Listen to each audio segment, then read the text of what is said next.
दुनिया है लॉकडाउन में, कोरोना है सबका रोना।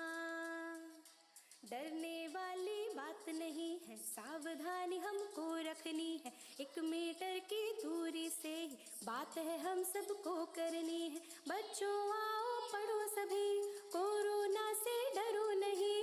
बच्चों आओ पढ़ो सभी, कोरोना से डरो नहीं। पढ़ना लिखना है सबको, आगे बढ़ना है सबको।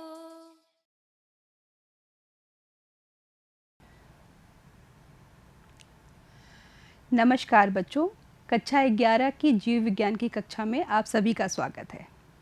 आप सभी अभी अभी हाई स्कूल पास होके आए हैं और आप जो है जब जीव विज्ञान विषय को अपने विषय के रूप में चुनेंगे तो सबसे पहले जिस पाठ पे हम आएंगे वो है हमारा जीव जगत, लिविंग वर्ल्ड। यह पाठ कोई नया पाठ नहीं है, अभी तक हाई स्कूल में विज्ञान विषय में आपने इसे पढ़ा है। उस समय आपने विज्ञान में इसे भौतिक, रसायन और जीव विज्ञान तीनों को एक साथ पढ़ा है। अब आप सिर्फ जीव विज्ञान पढ़ेंगे जिसमें हम जीवधारियों पर अध्ययन करते हैं। तो चलिए आज हम इस पाठ से जुड़ते हैं और साथ ही साथ कक्षा 9 और 10 में जो हमने पढ़ा है उसका पुनरावलोकन भी करते हैं।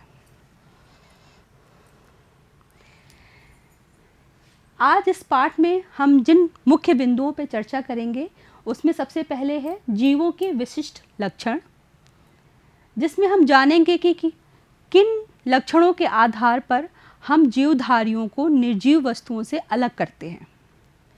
दूसरा है जीव जगत में विविधता, डाइवर्सिटी। पृथ्वी पर कितने प्रकार के किस किस तरह के जीव जंतु होते हैं, उनमें क्या डाइवर्सिटी होती है उसे देखेंगे। फिर नेक्स्ट है हमारा वर्ग की संवर्ग, जिसमें किस प्रकार जीवधारियों को हम वर्गीकृत करते हैं और उनका अध्ययन करते हैं। अगला जो पॉइंट है वो है वर्गीकी में सहायता करने वाले साधन, और सबसे अंत में हम कुंजी की के बारे में पढ़ेंगे और या चाबी के बारे में। तो चलिए हम इसे डिटेल में अब शुरू करते हैं। जीवों के विशिष्ट लक्षण। जीव, अगर बहुत ही साधारण भाषा में अगर हम बात करें तो जिसमें जीवन होता है, अर्थात जो सजीव होते हैं। आप छोटे कक्षाओं में पढ़ते आए हैं सजीव और निर्जीव के बीच के लक्षण, तो इसी लक्षणों को हम एक बार फिर से देखते हैं। इसमें सबसे पहला लक्षण जो है वो है हमारा वृद्धि, ग्रोथ। वृद्धि कोशिकाओं की संख्या बढ़ने के आधार पर या जो जीवधारी है उसका भार बढ़ने के आधार पर वृद्धि होती है, आपने इसे पढ़ा भी है। और सजीवों में जो होने वाली वृद्धि है वो आपके कोशिका विभाजन के द्वारा होती है, और जैसे जैसे कोशिकाएं विकसित होती हैं उसका जीव द्रव्य बढ़ता है और भार में उसकी अधिकता होती है। कुछ निर्जीव चीज़ें जैसे कि पर्वत हैं या क्रिस्टल्स वगैरह हैं वो भी वृद्धि करते हैं, लेकिन जो सजीवों में वृद्धि होती है वो कोशिका में अंदर से बाहर की तरफ होती है, जबकि जो निर्जीव वस्तु हैं उनमें ऊपर से डिपोजिशन होने पर आपके उसका आकार या उसकी वृद्धि होती रहती है। ठीक इसी तरह जीवधारियों का जो दूसरा लक्षण है जिसे हम जनन कहते हैं। जनन, अपने समान संतति या संतान को पैदा करना जीवधारियों का प्रमुख लक्षण है। जो जीवधारी हैं वो अलैंगिक जनन या लैंगिक जनन के द्वारा अपने समान जीवों को पैदा करते हैं और इस प्रकार पीढ़ी दर पीढ़ी उनकी संख्या बढ़ती रहती है।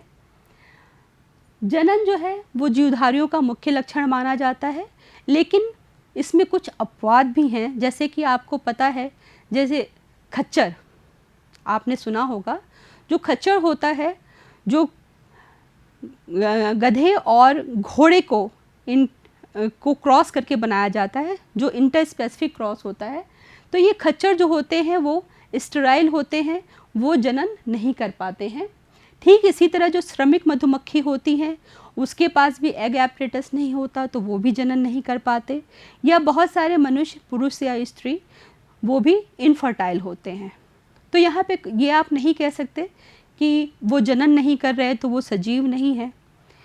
लेकिन वहीं अगर हम वायरस के, विषाणुओं के बारे में जाने, जैसे कि अभी कोरोना वायरस के बारे में हम सभी जान रहे हैं, तो वायरस को सजीव और निर्जीव के बीच की कड़ी माना जाता है। और उनको सजीव मानने के पीछे सबसे बड़ा कारण यही होता है कि जैसे ही वो किसी जीवित कोशिका के अंदर पहुंचते हैं वो जनन करने लगते हैं, वो अपने समान प्रोजेनी या संतति को बनाते हैं। इसके बाद हमारा आता है उपापचय, मेटाबॉलिज्म। आपने कक्षा 10 में जैव प्रक्रम में आपने इन्हें पढ़ा है कि शरीर में बहुत प्रकार की रासायनिक क्रियाएं होती रहती हैं, जिसमें छोटे छोटे अणु जो होते हैं वो आपस में मिलकर जटिल अणुओं का निर्माण करते हैं, जिसे हम उपचय या एनाबॉलिज्म कहते हैं। और फिर जो बड़े जटिल अणु होते हैं वो टूटकर छोटे छोटे अणु बनाते हैं, जिसे हम अपचय या कैटाबॉलिज्म कहते हैं। तो इस तरह एनाबॉलिज्म और कैटाबॉलिज्म जो है वो दोनों मिलके उपापचय बनाते हैं। और हमारे शरीर में चाहे वो एक कोशिकीय जीव हों या बहुकोशिकीय जीव हों, हर कोशिकाओं में ये मेटाबॉलिक रिएक्शंस होते रहते हैं और एनर्जी बनती रहती है, यूज़ होती है, जटिल अणु बनते हैं, टूटते हैं। जो मेटाबॉलिक रिएक्शंस होते हैं वो आपका जो एक डिफाइनिंग प्रॉपर्टी होती है जितने भी लिविंग ऑर्गेनिज्म होते हैं, हम इसे बाहर लैब में भी कराते हैं, पर वहाँ पे हम इसे बायोलॉजिकल रिएक्शन कहते हैं। जो प्रकाश संश्लेषण होता है वो एनाबॉलिक रिएक्शन मतलब अपचय होता है, जिसमें हम ग्लूकोज का निर्माण करते हैं। और जो श्वसन होता है उसमें हम ग्लूकोज को वापस तोड़ के उससे ऊर्जा ले लेते हैं और कार्बन डाइऑक्साइड मतलब छोटे अणुओं का निर्माण होता है, तो वो कैटाबॉलिक रिएक्शन होता है। ठीक उसी तरह कोशिकीय संरचना, ये भी जीवधारियों का प्रमुख लक्षण है।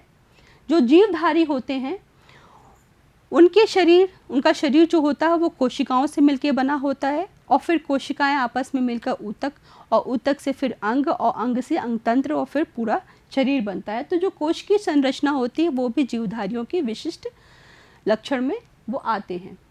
फिर आपका आता है पर्यावरण के प्रति संवेदनशीलता, सेंसेशन। ये पूरी तरह से सजीवों का लक्षण है। आपको चाहे कोई भी भौतिक, रासायनिक या किसी भी प्रकार का जैविक उद्दीपन मिलता है तो आप उसके प्रति प्रतिक्रिया करते हैं, संवेदनशीलता दिखाते हैं। जैसे कि अगर आपको ठंड लग रही हो, बाहर मौसम का बाहर तापमान बहुत कम है, तो आप क्या करते हैं, आप कांपने लगते हैं। या अगर आपने कोई गर्म बर्तन छू लिया तो तुरंत अपना हाथ पीछे कर लेते हैं। तो इस प्रकार क्या होता है कि आप जो है संवेदनाएं दिखाते हैं। पौधे भी, अगर आप किसी पेड़ को रख दें और जिधर से धूप आ रही हो तो जो पौधे की जो टहनी है वो धूप की तरफ बढ़ने लगती है, या जो जड़ें हैं वो ज़मीन की तरफ बढ़ती हैं, तना जो है वो ऊपर की तरफ बढ़ता है। तो ये भी आपका संवेदनशीलता है जो पौधे दिखाते हैं। साथ ही साथ जो मनुष्य होते हैं उनमें स्वचेतन की भावना होती है। तो ये जो लक्षण है ये जीवधारियों का विशिष्ट लक्षण होता है। अगर हम पृथ्वी पे जीवों की संख्या की बात करें, पृथ्वी पे बहुत प्रकार के जीव जंतु पाए जाते हैं, और ये जितनी भी जीव होते हैं इनकी अगर हम संख्या और प्रकार को देखें तो इसी को हम विविधता या डाइवर्सिटी कहते हैं। अगर अभी तक हम बात करें तो लगभग 18 लाख से भी अधिक जातियों को हम पृथ्वी पर जान चुके हैं कि इस अलग अलग तरह के जीव जंतु पृथ्वी पर पाए जाते हैं, और अभी भी ये खोज चल रही है और धीरे धीरे इनकी संख्या बढ़ भी रही है। हम उनको उनके आकार प्रकार, उनकी आंतरिक संरचना, उनके आवास या पोषण के आधार पर अगर हम देखते हैं तो उनमें काफ़ी विविधता पाई जाती है। ये एक अनुमान लगाया जाता है कि पृथ्वी पर जो जीव हैं उनकी संख्या 3 करोड़ तक भी जा सकती है, क्योंकि अभी तक हमने बहुत सारे जीवधारियों को खोजा ही नहीं है। अगर पौधों में हम बात करें तो पौधों में सर्वाधिक जो संख्या है वो हमारे ऑर्किड्स और एस्ट्रेसी कुल के पौधों की है। और अगर प्राणियों में बात करें तो जो कीट होते हैं उनकी संख्या सर्वाधिक है। अब इतने सारे जीव जंतु या पेड़ पौधे इस पृथ्वी पर पाए जाते हैं, तो हर एक जीवधारी को अलग अलग पढ़ना जो है वो काफ़ी मुश्किल होता है। तो इसीलिए हम अध्ययन की दृष्टि से या अन्य सुविधाओं के कारण हम उनको लक्षणों के आधार पर अलग अलग संवर्गों या समूहों में विभाजित कर लेते हैं और इन्हीं समूहों को हम टेक्सा कहते हैं, या फिर अगर इसका जो एक वचन है वो है टेक्सॉन कहलाता है। तो इस प्रकार हमें आसानी होती है जीवधारियों के बारे में या उनके समूहों के बारे में जानने में।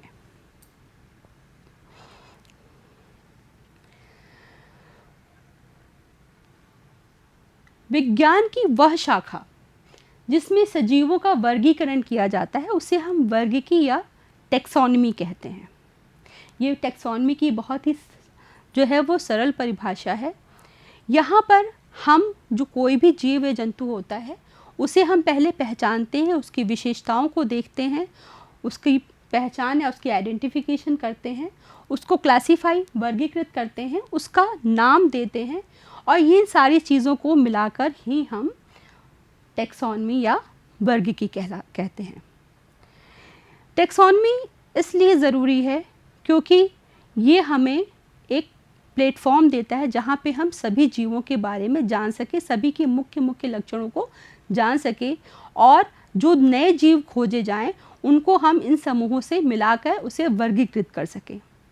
तो इसलिए टेक्सोनमी जो है वो हमारे लिए इतना महत्वपूर्ण है और ख़ासकर जो वर्गीकरण विज्ञान है या क्लासिफिकेशन में उसका इस पर इम्पॉर्टेंट है। वर्गीकरण विज्ञान सिस्टमैटिक, जैसे मैंने कहा कि ये वर्गीकी है और वर्गीकरण विज्ञान, ये सिस्टमैटिक शब्द जो है वो लैटिन से आया है और जिसका मतलब होता है जीवों की नियमित व्यवस्था, एक सीक्वेंस या ऑर्डर में लगाना। यहाँ हमने क्लासीफाई तो कर दिया पर उन्हें एक ऑर्डर में लगाना। जैसे कि आप कहीं जाते हैं तो आप खासकर अगर आप किसी बाज़ार में जाइए तो आप देखिए कि आपके जो सामान होते हैं तो सामान एक ऑर्डर में लगे हुए थे ताकि आपको ढूंढने में आसानी रहे। उसी तरह यहाँ पे भी हम जीवों को उनके पहचान, नाम पद्धति और वर्गीकरण के साथ साथ उनके तुलनात्मक और विकासीय संबंधों का भी अध्ययन करते हैं और उसी के अनुसार उन्हें हम नियमित ऑर्डर में रखते हैं। जैसे कि कोई जीव है, अगर उसका विकास पहले हुआ तो उसे हम पहले रखेंगे और उससे उस जीव से जो दूसरे जीव बने उन्हें हम उसी क्रम में उसके साथ रखेंगे या तुलनात्मक रूप में उसके आसपास रखेंगे। तो इस प्रकार वर्गीकरण विज्ञान जो है वो आपके कंपैरेटिव और इवोल्यूशनरी रिलेशनशिप की भी बात करता है। अगर हम टेक्सोनमी के जो आधार होते हैं, जो उसके बेसिक प्रोसेस होते हैं, अगर उसकी बात हम करें तो सबसे पहले जो हमारा आता है विशेषीकरण। विशेषीकरण में हम जीवों की जो मुख्य विशेषता होती है, उसके जो लक्षण होते हैं उसको पहचानते समझते हैं। जैसे कि उसके जो मॉर्फोलॉजी, उसका बाह्य आकार कैसा है, उसकी आंतरिक संरचना कैसी है, उसकी कोश की संरचना कैसी है, उसका विकास कैसे हो रहा है, इन सारी विशेषताओं को हम परखते हैं और परखने के बाद उन्हें सही रूप में लिखते हैं। डिस्क्रिप्शन मतलब एक तरह से हुलिया लिखना कि हाँ भाई हमने ये पौधा देखा, उसमें उसकी पत्तियों के किनारे किस प्रकार से हैं, पत्तियाँ बिल्कुल बाहर की किनारा उसका बिल्कुल एक लाइन में है, स्मूथ में है, या फिर उसमें खांचे बने हुए हैं। तो इस तरह हम उसका सही डिस्क्रिप्शन वर्णन करते हैं। ये हमारा पहचान या अभिज्ञान में आता है। जब हम उसको पहचान उसकी लिख लेते हैं तब हमारे पास जो पहले से जो जीव मौजूद हैं हम उसको उस जीवों से उसकी समानताओं और असमानताओं के आधार पर विशेष समूहों में वर्गीकृत कर देते हैं या उसे डाल देते हैं। साथ ही साथ अगर वो जीव नया जीव है तो उसे हम एक वैज्ञानिक नाम भी देते हैं, उसका नामकरण करते हैं, इसे हम नॉमेनक्लेचर कहते हैं। तो ये हमारे जो हैं वो बेसिक प्रोसेस हैं टैक्सोनॉमी के। अब जहाँ तक हम बात करें नामकरण की, इसके बारे में हम थोड़ा जान लेते हैं। देखिए, एक ही जीव को अलग अलग देशों में, अलग अलग भाषाओं में हम अलग अलग नामों से बुलाते हैं, तो ये स्थानीय नाम कहलाते हैं। लेकिन इससे होता क्या है कि इससे समस्या उत्पन्न हो जाएगी। मान लीजिए कि हम किसी जीव को एक नाम से बुला रहे हैं और दूसरा व्यक्ति उसे दूसरे नाम से बुला रहा है, तो हम उसे कोरिलेट नहीं कर पाएंगे। तो इस समस्याओं को दूर करने के लिए प्रत्येक ज्ञात जीव को एक वैज्ञानिक नाम दिया जाता है, और इसकी शुरुआत सबसे पहले कैरोलस लीनियस ने की थी, और उन्होंने अपनी पुस्तक स्पीशीज प्लैनेटेरम में 1753 में द्विपद नाम पद्धति, द्विपद मतलब 2 पद वाले नाम पद्धति की शुरुआत की थी। International code for botanical nomenclature ये एक अंतर्राष्ट्रीय संस्था है जो पौधों का नामकरण करती है। 2017 में इसका नाम बदलकर international code for nomenclature of algae, fungi और प्लांट कर दिया गया। अब ये शैवाल, कवक और पौधों तीनों का नामकरण करती है, और साथ ही साथ प्राणियों के नामकरण के लिए international code for zoological nomenclature, ये जो है प्राणियों का नामकरण के लिए होता है। अगर हम द्विनाम पद्धति के प्रमुख लक्षणों की बात करें तो उसे हम यहाँ समझ सकते हैं। जैसे कि देख रहे हैं कि यहाँ पे मैंने आम लिखा हुआ है। आम, आप इस फल से आप सभी जानते हैं, आम हिंदी में कहते हैं, अंग्रेज़ी में हम मैंगो कहते हैं, गुजराती में अम्बो कहते हैं, तमिल में माँ कहते हैं, मंगा, मार, मवीना, मारा, अलग अलग भारतीय भाषाओं में ही हम आम को इन नामों से जानते हैं। तो सोचिए, जो बाहर की विदेशी भाषाएं होंगी वहाँ पे भी आम के अलग अलग नाम होंगे, तो कितना मुश्किल है अगर 2 अलग अलग देशों के लोग हों और अगर वो आम के बारे में बात कर रहे हों तो वो नहीं पहचान पाएंगे कि हाँ, वो किसी एक ही चीज़ के बारे में बात कर रहे हैं। तो इसलिए आम को जो वैज्ञानिक नाम दिया गया है वो है आपका मैंजीफेरा इंडिका, जैसा कि यहाँ लिखा हुआ है मैंजीफेरा इंडिका। आप देख रहे हैं इस नाम में 2 पद हैं, मैंजीफेरा इंडिका। मैंजीफेरा जो है वो इसका वंश का नाम है और इंडिका जो है वो जाति का नाम है। जो वंश का नाम है उसका पहला अक्षर जो है वो कैपिटल में लिखा हुआ है, और ये दोनों नाम जो हैं वो लैटिन भाषा में, या लैटिन, इसको लैटिनाइज कर दिया जाता है मैंजीफेरा इंडिका। इंडिका बता रहा है कि ये पौधा जो है वो भारतीय पौधा है। साथ ही साथ जब हम इसे प्रिंट फॉर्म में लिखते हैं, जैसे कि यहाँ पे ये हमने प्रिंट में लिखा तो इसे हमने इटैलिक्स में लिखा, लेकिन जब हाँ आप अपनी कॉपी में लिखेंगे मैंजीफेरा इंडिका तो वहाँ पर आप इसे अंडरलाइन करेंगे। ये बहुत ज़रूरी है, अक्सर बच्चे ये गलती कर देते हैं, आप उसे अंडरलाइन नहीं करते, तो इसको बिल्कुल ध्यान रखिए। अब आप कक्षा 11 में आ गए तो आप जब अपनी कॉपी में लिखेंगे मैंजीफेरा इंडिका तो उसे अंडरलाइन करेंगे, रेखांकित करेंगे। ये जो वैज्ञानिक नाम या जैविक नाम होते हैं इसमें जो मिनिमम 3 अक्षर और अधिकतम जो है वो 13 अक्षर होते हैं, और साथ ही साथ इसमें लेखक का नाम भी जोड़ दिया जाता है। लेखक मतलब जिस व्यक्ति ने सबसे पहले उस पौधे को आइडेंटिफाई किया, जैसे यहाँ पे लीनियस ने इसे आइडेंटिफाई किया तो उनके नाम के पहले अक्षर को हमने यहाँ पर जोड़ दिया। ये आपका इटैलिक्स में नहीं है, इसको ध्यान दीजिएगा। तो इस प्रकार इन नियमों के आधार पर हम द्विपद नाम पद्धति के अनुसार किसी भी पौधे या प्राणी का नाम देते हैं। इसी को हम नामकरण या नॉमेनक्लेचर कहते हैं। अब हम त्रिपद नाम पद्धति पर भी काम करते हैं, जिसे अभी आप आगे चलकर देखेंगे। अब हम बात करते हैं वर्ग की संवर्ग की। वर्ग की संवर्ग, टेक्सोनॉमिक कैटेगरी। यहाँ बच्चों इसे हम इस तरह समझिए कि आप आपने जब पढ़ाई शुरू की तो पहले आप प्राइमरी में थे, फिर अपर प्राइमरी में आए, हाई स्कूल में आए, इंटर में आए और फिर आगे जो है आप ग्रेजुएशन में जाएंगे। तो आपने क्या किया, आप स्टेप बाय स्टेप, मतलब सोपान बाय सोपान जो है आप आगे बढ़ते हैं, एक से दूसरे पे, दूसरे से तीसरे, तीसरे पे चौथे, पांचवें, छठे, सातवें। ऐसा नहीं होता कि आप नीचे से आपने कूदा और सीधे चौथे या पांचवें नंबर पे आ गए, नहीं, स्टेप बाय स्टेप आप आगे बढ़ते हैं। ठीक इसी तरह क्लासिफिकेशन में भी, वर्गीकरण में भी जो आपके स्टेप्स होते हैं उनमें एक पदानुक्रम, हायरार्की होती है और हर एक स्टेप जो है वो आपका एक वर्ग को प्रदर्शित करता है। और चूँकि ये सारे संवर्ग या जो वर्ग होते हैं वो आपके जो टेक्सोनॉमिक सिस्टम होता है, वर्ग की व्यवस्था होती है, उसके भाग होते हैं, इसीलिए इसे हम वर्ग की संवर्ग कहते हैं, टेक्सोनॉमिक कैटेगरी कहते हैं। तो ये सारे मिलकर आपकी ये हायरार्की बनाते हैं, जहाँ पे आपका जो संवर्ग होता है, मतलब जैसे ये एक हुआ, 2, 3, 4, 5, 6, 7, ये जो है वो एक एक यूनिट बनाता है। वर्गीकरण में जब हम बात करते हैं तो आज के समय में ऐसे तो वर्गीकरण में 21 संवर्ग हैं, लेकिन जो बाध्यकारी, मतलब जो ज़रूरी संवर्ग हैं, अगर हम उनको देखें तो वो ये 7 संवर्ग हैं।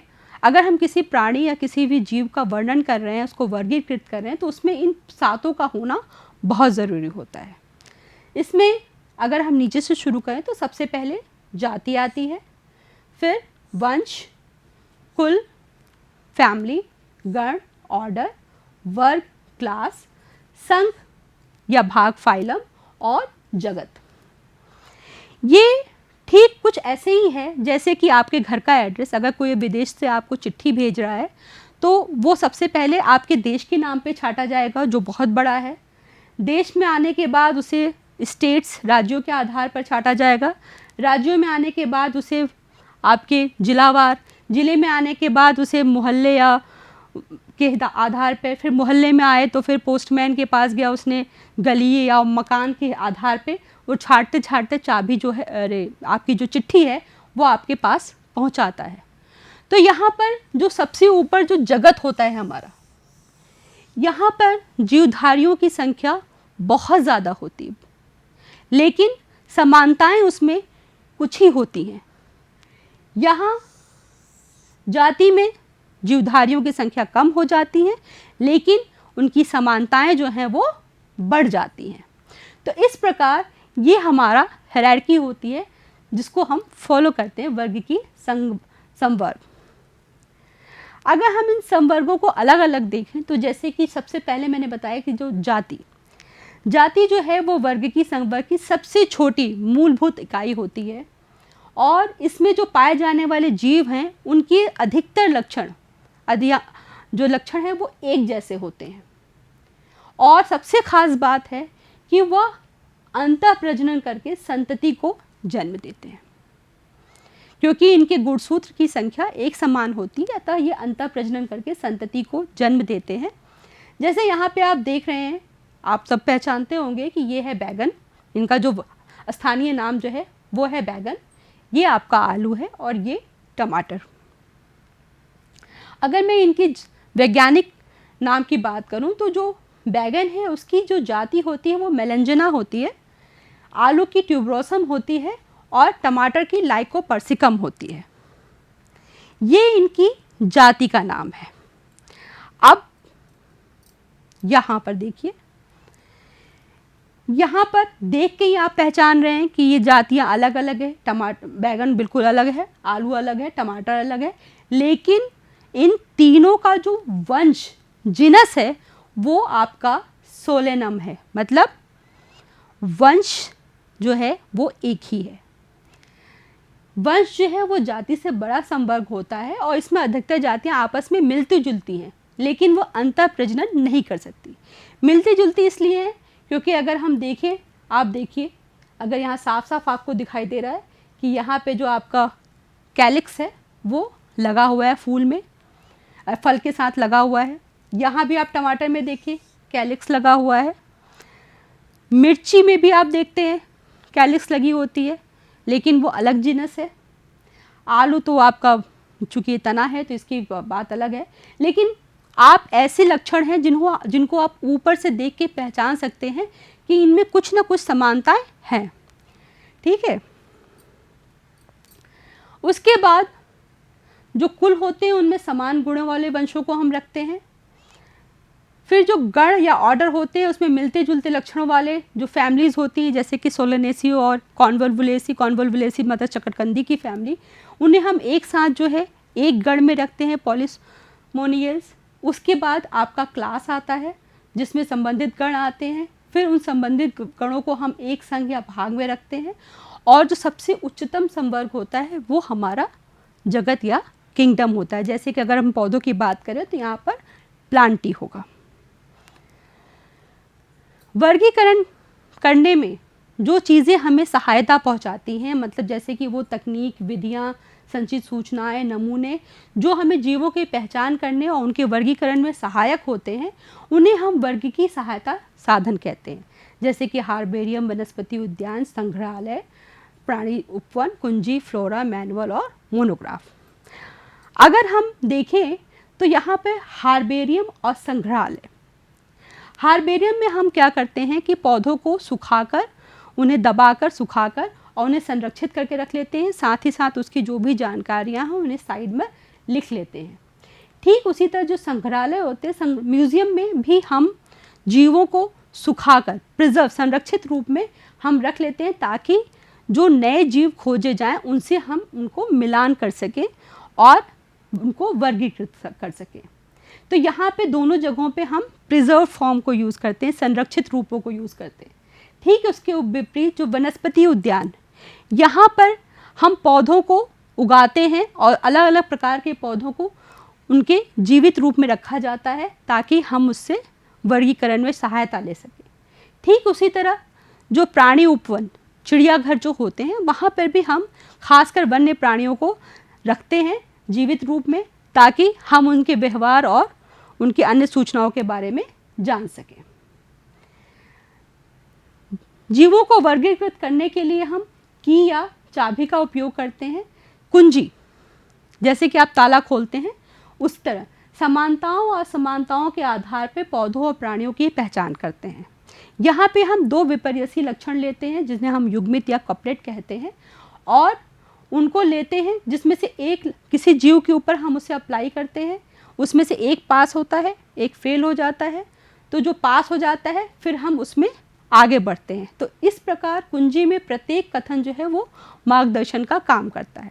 जैसे कि आपको अगर मैं कोई पौधा दूं तो आप अगर उसमें देखते हैं कि पौधे में आपकी जो पत्ती है उसमें आपका जालिकावत सिरा विन्यास है या आपके समानांतर सिरा विन्यास है, तो ये दो अलग विपर्ययी लक्षण हैं। अगर पत्ती आपकी इससे मिल रही है मतलब ये मान्य हो गया, ये अमान्य हो गया। अगर ये मान्य होता है मतलब ये पौधा द्विबीजपत्री है। साथ ही साथ हम वर्गीकरण साहित्य जो लिटरेचर होता है उसका उपयोग करते हैं। जैसे कि फ्लोरा, किसी क्षेत्र में जो पौधों और उनके वास स्थानों की जानकारी होती है, या फिर जो मैनुअल्स होते हैं जिसमें उस क्षेत्र में पाए जाने वाली जातियों को पहचानने के लिए सारे डिस्क्रिप्शन लिखे होते हैं, हम उसकी सहायता लेते हैं। या फिर मोनोग्राफ, जो किसी एक ही जाति या वंश के में जितनी भी जातियां पूरे विश्व भर में पाई जा रही उनके बारे में सारी जानकारी होती है, पूरे टेक्सॉन की जानकारी होती है, उसे हम मोनोग्राफ कहते हैं। या फिर सूची पत्र या कैटलॉग या रिसर्च पेपर की भी हम सहायता लेते हैं वर्गीकरण को करने में। तो इस प्रकार हम जो है किस जीवों को वर्गीकृत करते हैं और एक नियोजित ढंग से वर्गीकृत करते हैं। बच्चों, अब आपके लिए अभ्यास के लिए कुछ प्रश्न हैं, जैसे कि जीवों को वर्गीकृत हम क्यों करते हैं, ये आपको देखना है। द्विपद नाम पद्धति से आप क्या समझते हैं और उसके जो नियम आपको बताए उन्हें लिख के बताइएगा।